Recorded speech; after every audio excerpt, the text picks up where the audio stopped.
has just, I don't know if there's a lot of things about, when you read the scriptures that take you back.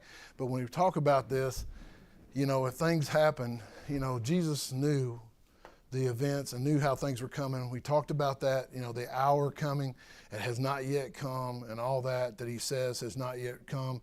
He doesn't go to the feast. He doesn't go to the Feast of Tabernacles with the other folks, with his group. He goes in kind of quietly on the side, still makes a comment like that at the last day of the feast. But you see this building up, and I think, if you talk about when we read a book or a secular book, or you had to do a book report when you were in school, teachers ask you, what was the climax or of that book. Obviously, Christ's resurrection is the climax, but in John's writing of the book, he kind of get into chapter 8 is where, and I say the climax in the sense of where people are going to have to decide who he is. He's basically not calling everybody out, but just basically saying, okay, here it is. Here's who I am, and you're going to have to deal with it, and you're going to have to decide. Yeah, like 1 Corinthians 10 and 4 talks about, like, Paul points out that Christ was the rock, or at least he was the rock. Yep. This is the rock where the water Yep. And then Jesus later says, I'm the light of the world in chapter 8, so he's connecting himself to that pillar of fire. Perfect. By day. And then even other times, like I think previous chapter, but he connects himself to the manna also. Mm-hmm. So different major elements of this Exodus story. He's like saying, I'm directly connected to that. I represent that and that spiritual version of that. Yep, well, great point. And again, to these first century Jews, we get that in this century here, but to a Jew, and you start making those claims, yeah, I mean, that hits home, right? I mean, that's going to, like I said, you're going to have to deal with this. I mean, you're going to have to deal with me. This is who I am. This is who I say I am. And I'm proving it. And, we're going to have to deal with this. And so you've got to decide. In the same way, right? I mean, we talked about that. It doesn't change anything today as far as how people perceive Christ. But everybody's got to do something with him, right? I mean, they may choose not. And people say, well, I'm going to, I don't want to hear that. I don't want to believe that. I don't want to do anything with that. Well, you're doing something with it, right? We always say that about, when we do an invitation, I think something like that. If you don't get out of that pew, at some point in your life, whether it's physically at a service or if it's just, calling up somebody and being baptized sometime during the week, if you don't take that step, you made your decision on who Christ is, right? I mean, you really have. I mean, whether you choose to obey him or not. I mean, whether you're going to go as far as some of these folks and say he's a demon but we made our choice. And I think that's the powerful thing to take away from this. And obviously John and the apostles, made their choices. So, any other thoughts about this? That may help. No, go ahead. One thing interesting that I read about the Feast of Booths, and I don't know what it was like on the other feasts, but it said in what I read that all males were required to come to Jerusalem for the Feast of Booths. So he had a full audience. Yeah, that's a good point. Of male Jews there. Yeah, that's a good point. Yeah. Like I said, I don't know about the other ones, like the Feast of Dedication. Yeah. Like what was required, but.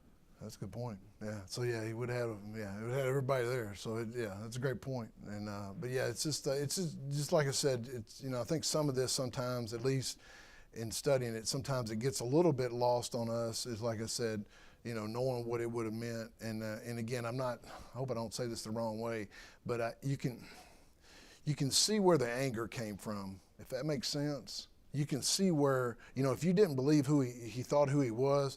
I could see where, at least saying the emotion, I guess I shouldn't say the anger, but you could see where the emotion would come from. It's like, okay, I got to do something with this, and like Nicodemus and the conversation he's going to have with the other Pharisees, in this is like, and they call him, well, you're a Gentile, are you from Galilee or whatever, so they called him out, for even, saying what he says. So, all right. Anything else about this? Good. I just wanted to spend a little time on it because I really think it sets up nicely for everything that's, we do, everything that goes, and he has in 7, 8, 9, and 10. So, all right, cool. All right, let's just go through the question chair. We'll spend as much or a little time as anybody wants to on these. Does the consensus about Jesus in 7:1 shock you? What from our last lesson do you think made the public perception of Jesus shift so dramatically so fast? And Part of the check is if you go back to chapter 6:53, he's talking about his flesh and blood, Yep. and just the concept of partaking of that Yeah. had to have been really shocking. Yep. The physical. Yeah. Maybe. Yep. Yep. Yeah, Dan. Specifically the intercourse of the Sabbath in chapter 5, and he does this repeatedly in the Gospels, which kind of calls out their human tradition. So he gets in direct conflict with the Pharisees' traditions, so he's Yep. in conflict with religious rulers. Yep. Sean. I would honestly say the food, in the sense that that was a commodity that all of the people needed, and individually, that's a moment where he impacted absolutely everyone in the crowd all at once, not just a blind man or a sick person or something like that. Yeah. But because of that, each one said, "Wow, this guy just fed all of us." Mhm. You know, hey Jim, on Saturday I got Yeah. food, me and 5,000 other people. Yeah. You know, Yeah. and I think that is a huge impact that really grew his influence. Yep. Yep. What else? Anything? We just have the fact that some people wanted to make him king. Yeah. I mean, yeah, and I've heard that point made about the feeding of 5,000. Just think about this from a physical side. You've got a man who you've seen heal people and feed them. And what's the two great things that affect somebody if they go to war? Is people getting injured and feeding them. You know, I mean, you know, and feeding your troops. And you think about it, he could do that from the physical side. You can see where people, you know, could take and run with that. I mean, I've heard that point made before, and it's a valid one, right? I mean, as far as that, you said, look at some of the great battles in history that were lost. It was basically because of that, right? They got too long from their supply chains and that kind of stuff. So, anyways. All right, and again, we talked about this a little bit as we went through that and what people were saying, but anything else about that as far as, and I asked that question already, really, how do your perspectives compare to modern views of Jesus? And really, I don't know that somebody's openly, publicly going to say that he's a demon or something like that, but I mean, I think somebody could say, well, they don't believe in him or whatever, that kind of thing. But is there anything else on that one? All right.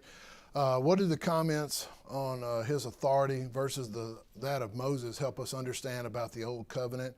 What about the new covenant? How do his comments fare with his Jewish audience? And was kind of the comment was made already about that, right? As far as, you know, and we talked about that before a little bit about what did the Jews do? What did the Pharisees and Sadducees do? See if anybody, does anybody remember my little analogy about that? I don't see if anybody remembers my remember what I said about the old law? And what did the Jews do? What did the leaders of the first century do? Or by the time Jesus had come? So come on, y'all. I was only gone a week now. Remember I talked about it, I'll just say, no, remember I talked about they built a hedge? You know, like you had the old law was like a wall, you know, so you had the old law, but then you built a hedge. And I just heard, that wasn't my idea. I just heard this from years ago, and it made sense to me that the Jewish leaders had built, by the time Jesus come, they had built a hedge inside of that wall. And the hedge had gotten so tall they couldn't see the wall anymore, right? So they had, and I've always thought that made sense, right? They put their own rules, they made their own rules and their own guidelines, and they were like, by the time Jesus got there, it's like they were following those more than they were following strictly what the law said. And just like what was said about him healing on the Sabbath and that type of thing, it's like there's nothing in the old law about that. Well, obviously, wasn't anybody in the old law going to heal healing people, but just that type of thing. But what is and I don't think Miles asked about it, but what was one of the things, what is Jesus' comment about one of their practices that they would definitely do on the Sabbath?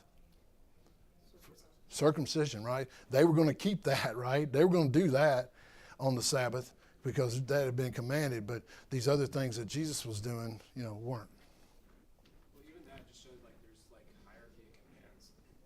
Because you're gonna have the 8th day, it's gonna fall on the Sabbath. Yeah. 1 out of 7 chance, So Yeah. it's more important to do it on the 8th day than it is the Sabbath in this case. Yep. But they did it with animals in the ditch too. Yeah. But that's what Jesus is saying too. Like it's more important to heal someone than it is to like avoid all Yep. manner of any work on the Sabbath. Yeah, exactly. Great point. Great point. All right. In 736, he says, the crowd asks, what does he mean by saying, you will seek me and you will not find me? Where I am, you cannot come. Answer these questions using Jesus' words or other scriptures as reference. So what do you think he means by that?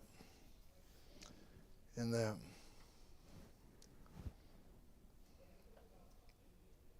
In verse 33, he talks about going back to him who sent him. So it sounds like he's going to go back to heaven. Yep. Yep. He had a similar conversation with his disciples, and that they can't go with him. Yep. And let's see, I think that's John 13. Yeah, 13:30. You cannot follow me now, but you will follow me afterwards. And they're saying, hey, we'll go with you. And he's saying, not yet. Yeah, it's He's going to the home that's Yep, 13, and what reference in there is 13:33. He says there to the disciples, little children, I shall be with you a little while longer. You will seek me, as I said to the Jews, where I am going, you cannot come. So now I say to you. And then he dropped down to verse 36 through 38, the famous thing where, Peter's, is going to set himself up for failure, basically. It says, Peter says, Lord, where are you going? Jesus answered, where I am going, you cannot follow me now, but you shall follow me afterwards. Peter said to him, Lord, why can I not follow you now? I will lay down my life for your sake. And then Jesus makes that famous statement, will you lay down your life for my sake? Most surely I say, the rooster shall not crow till you have denied me 3 times. So again, we see that very thing that he's making that point. It says, what divisions arise among the people? Why do you think no one laid hands on him in 744? Does the consensus seem to be positive or negative? Specifically, why are people impressed by him, or why people are offended? I love Miles. Like I said, I say this all the time. He doesn't just ask, there ain't just 10 questions. There's like 5, there's like 4 or 5 questions on every question. So anyways, I love the boy. But so what about that? When we talked about this already, right? But so what is it? What is it there? Where do you see the divide as far as what people seem to believe about him? Or is there a divide? I guess I shouldn't ask it that way. Well, you've got people who believe he's the prophet or the Christ, and there are other people who are saying, well, there are a few boxes he doesn't check, so he can't be Yep. them. Yep. That's So he's obviously doing something wrong. Yeah, and I think one of the things that stuck out to me is like, and you see kind of the whole thing's all over the place. Like a comment's made in like 727, and back in chapter 7, it says, however, we know where this man comes from, but when the Christ comes, no one knows where he is from. But then in 742, it says, he has not the scripture said that Christ comes from the seed of David and from the town of Bethlehem where David was.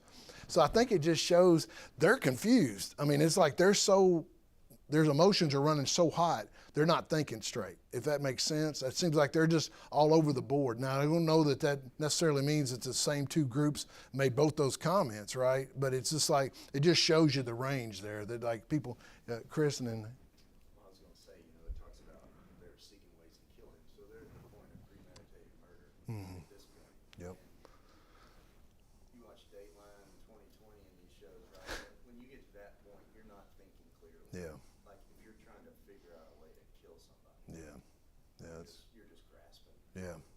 That's a great point. There's the dissonance between like they've seen him, they've heard him, they see him do miracles, they hear him, he speaks like no one else ever spoke before. And it's like that is like, oh man, that must be the Christ. But then you're also uneducated, and all the religious people that you looked up to your whole life are saying the opposite. Yeah. So it's just really confusing for the crowd. Well, I don't have it written down, but there's at one point, right? Because the leaders are quiet and they don't say anything, the people are questioning, like, well, do they believe him too? Because they're not, they don't know what to say. It's like they're just kind of like what Chris was saying. They're just, man, we got to do something, but I'm not real sure what, right? And that type of thing. And that's one thing me and Miles have talked about this over the years, and I think this is one of those things, and I never have understood this, and I've never met or talked to too many people that would truly say they were atheists. Most people will kind of come down to they're agnostic, but I never have understood.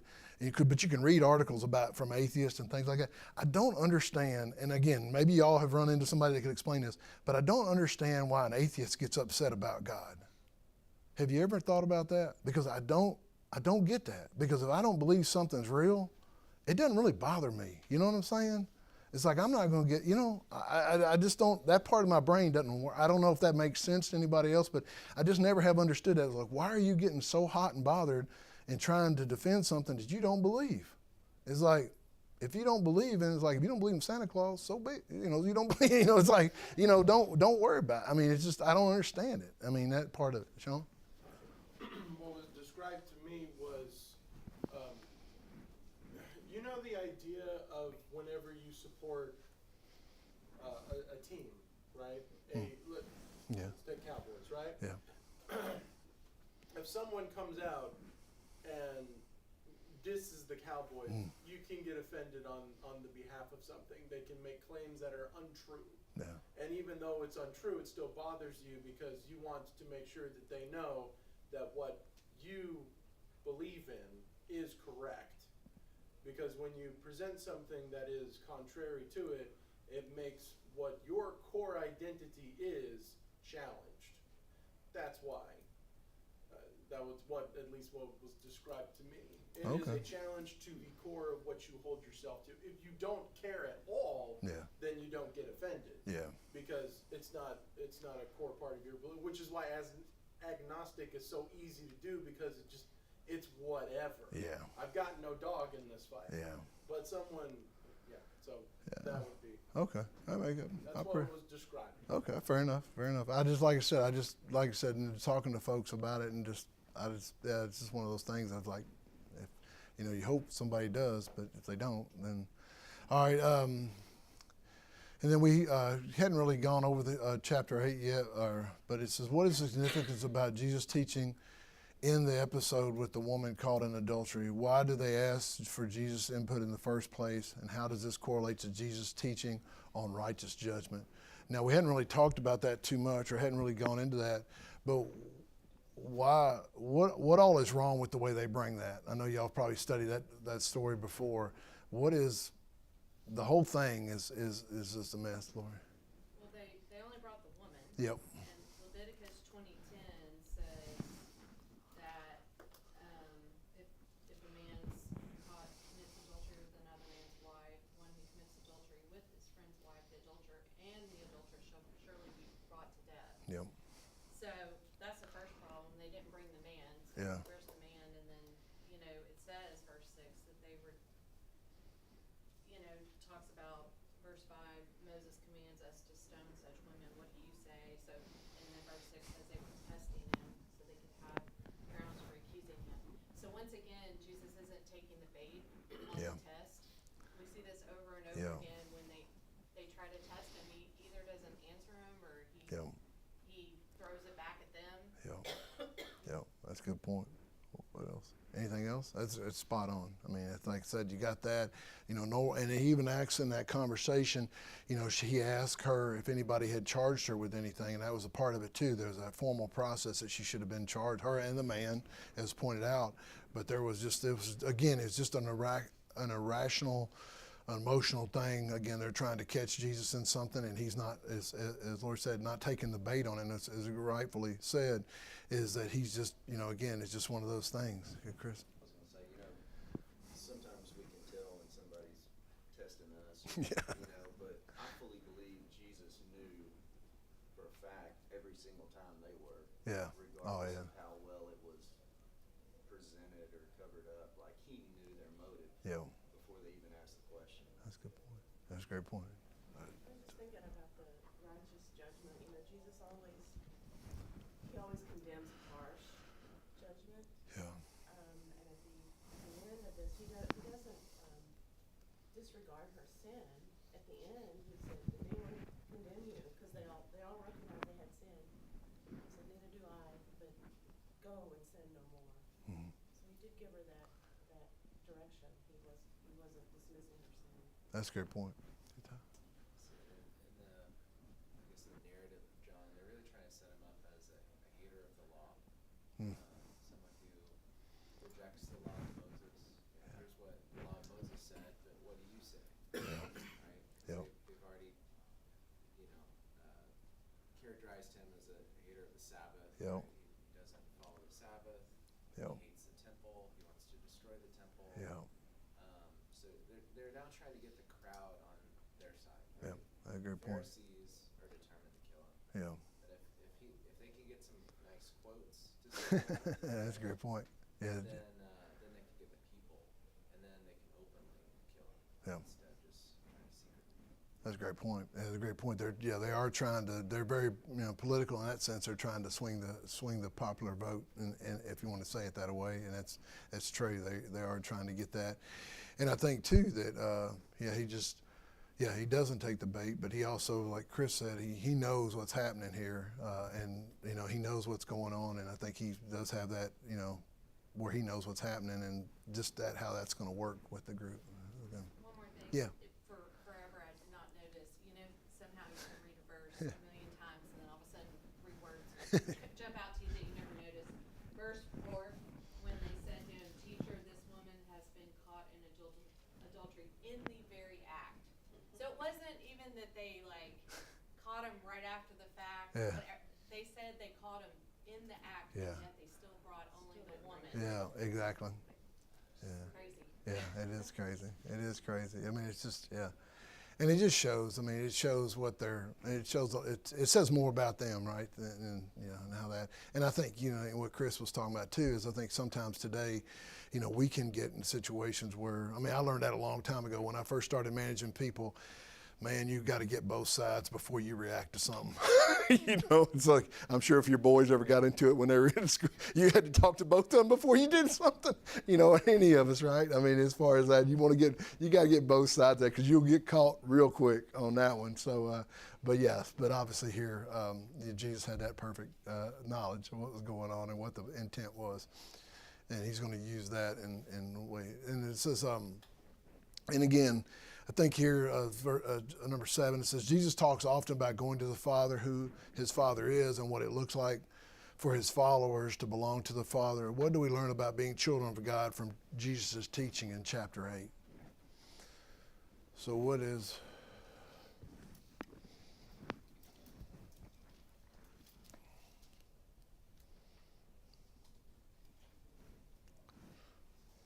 And I was going to read, somebody got...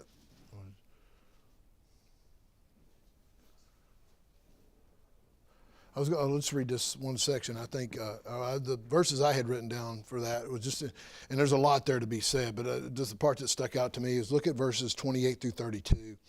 It's in chapter 8. It says, "Then Jesus said to them, when you lift up the Son of Man," which obviously that's a reference to the cross, "then you will know that I am He," and he's in italics, that I am, "and that I do nothing of myself, but as my Father taught me, I speak these things.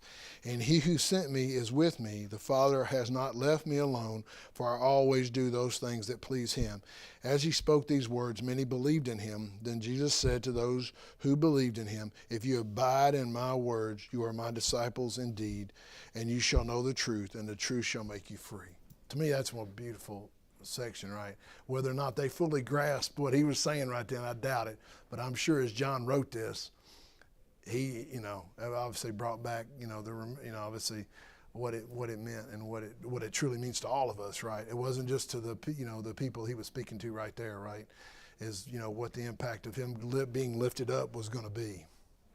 And I think that's what, Finn, is whether we talk about Jesus being to God. They understood what he was saying, right? They understood that what he's saying about Jesus, God being his Father, but he also understood the same thing as when he makes that statement, "I am," which is there's many of those in chapter 8, what that meant as well, right? And all these other things we've talked about so far of what that meant to a first century Jew and what Jesus is saying about himself is very, very powerful. Any other thoughts on that one? All right. Let's get these last 3, and then we'll talk a little bit about chapter 9. It says, on the surface, it was likely frustrating, to say the least, for the Jewish leaders that Jesus would not answer their questions simply or directly. Why does he talk about himself the way he does? Is he clearly not confused about who he is or why he is there? So he is clearly not confused about who he is or why he is there. So why does he not answer more directly? Ministry could have lasted like a month. He could have just gone into Jerusalem, performed a bunch of miracles, offended the Pharisees, and got killed pretty quickly. Yeah. I think he directs it out in large part so he can help more people. Probably Yep. disciple sake, 'cause Yeah. that's his legacy is the disciples, like Yep. the apostles. So he's intentionally dragging it out. He literally talks about like don't share this. He's trying to control that, and so that it doesn't come to a head too quickly. Yeah, that's a great point. Yeah, Tyler. And then, Even coming to the feast in the middle instead of at the beginning. Right? Yep. Yep. He's 3 days in, and it's, they're thinking stoning time, right? If Yeah. he's there 7 days, he could have already been killed by that time. Yeah. So he's answering as, I think, as directly as wise Yeah. at this time. And this is something that this chapter is really, Muslims will bring up this chapter. Yeah. Right? They'll bring it up and say, well, he kind of dodged this question. He's not saying that he's the Son of God. Otherwise, he would have just answered directly. And it's really about timing. Yep. Yeah. Agree. It's about where he's at. He's 6 months from the cross. Yep. And he's going to provide the answers that those who are really listening will understand. Yeah. Those who are wanting to trap him won't quite get it. Yeah. Matthew, what are you going to say? John also emphasizes the experiential nature of faith and belief. So like, for example, here in chapter 8, verse 31, if you abide in my word, you are disciples indeed, and you shall know the truth, and the truth shall make you free. So it's not just hearing what Jesus said. He could say, I am the Son of God, but people won't. John's point is you don't really believe and understand that until you start putting things into practice. Yeah. We see this elsewhere with, when people are invited to Jesus, it's not Jesus is the Christ, it's come and see, come and experience. Yeah. So I think that's part of the reason why, that Jesus isn't more direct, and that, just hearing it doesn't have the same impact as seeing and experiencing. Yeah, and I think the point was we're talking about drawing it out, but what is it also with the way Jesus does it? It draws out, like it kind of brings out the people, right? I mean, it does kind of brings out their true character. If the Pharisees and these leaders that all these people had looked up to, it does kind of bring that out, right? It's just like said, like if you're trying to, like I mentioned that thing at work, if you're trying to figure out something that what happened, how an accident happened or whatever, the more people you talk to, you find getting more and more details, and I think people start to see. It's like, okay, so these people, like, these are for the most part, the apostles who are talking about that is like, half of them about were fishermen. Like, is anybody going to really, it's like, and the experience that they're seeing over these 3 years with Jesus, and what would happen to them. So. Everything that y'all are talking about happens in chapter 9. Yeah. You get someone who actually does get a straight up answer. Do you believe in the Son of Man? Where is he? You've seen him. He's here. Yeah. And like Matthew said, it was the experience that helped the man through everything. And then the Pharisees question, how many people? Yeah. And that's the exact example that you're talking about. Yeah. Yeah. And also we'll see that as far as when we get there. And we'll also see how they do. And then, like I said, we've talked about this one. Oh, well, did we get this one? Jesus talks at length about sin and the devil. What does he say about sin, slavery, immortality? How are they connected? In a few words, summarize his main point of teaching about Satan here. I mean, we kind of talked about this one already, but what is he really saying?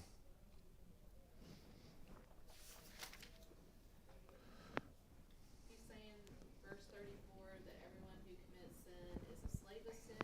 Yep. Then verse 36, the Son is free.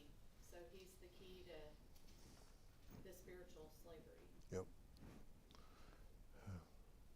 And then, okay. And then the last one there, we talked about chapter 8. Again, it's, obviously that ending of the chapter there in 58 and 59 where it says, Jesus said, most assuredly I say to you, before Abraham was, I am. Then they took up stones to throw at him, but Jesus hid himself and went out of the temple going through the midst of them and so passed by. So again, even only going to the feast late, he still gets people to that point where they're ready to kill him. I mean, they know what he's saying about himself. They know what he's he's saying, and then but here it says, and again, you can summarize the tone or the mood. What do you think Jesus? I know Miles asked that question. I thought it's a pretty good one there. I hadn't really thought about it from that angle. But what do you think Jesus is thinking at this point? I mean, obviously it's intentional what he's doing, but that's what I was going to. Miles put down there, angry, sacred, or scared, or annoyed. I thought, yeah, I was like, but I think more sad, right? I mean, it's like, you know, he's putting everything he's got into this, and yet, you know, these people, you know, are not listening. You know, and they're not, you know, they're hearing what they want to hear, and are at least, or have shut themselves off to it. Another word might be he's resigned to his future. Yeah. You can see it starting to develop here. Yeah, that's a good point. That's a great point. That's a great point that he just that it's just something. Yeah, it's the inevitable there. I mean, obviously he prays in the garden, right? I mean, that's Chris. I say, can you imagine what was going through their head when they heard verse 44? You are your father, the devil. Oh yeah. Yeah. They try to be so Yeah. pure on Yeah. the outside, right? Yeah. Themselves. Yeah, that's a great point. I mean, and the whole point is, I mean, you know, they talk about Abraham and all that he did. You know, that was their father. They're so proud of their heritage and so proud of who they were.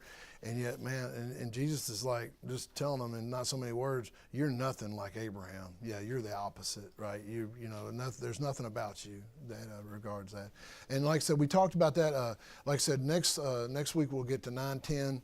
But and kind of finish this portion up. But yeah, just kind of take a look at that. 9 is a good chapter. We'll kind of go through that story with the blind man and just some of the things there. And we kind of also see the reaction of the, when you look at that, think about how the blind man who's healed and his parents, what pressure they feel. And you'll see that, I think, as we go through that. But I appreciate everybody. Thank you for all the comments today. Thank y'all so much.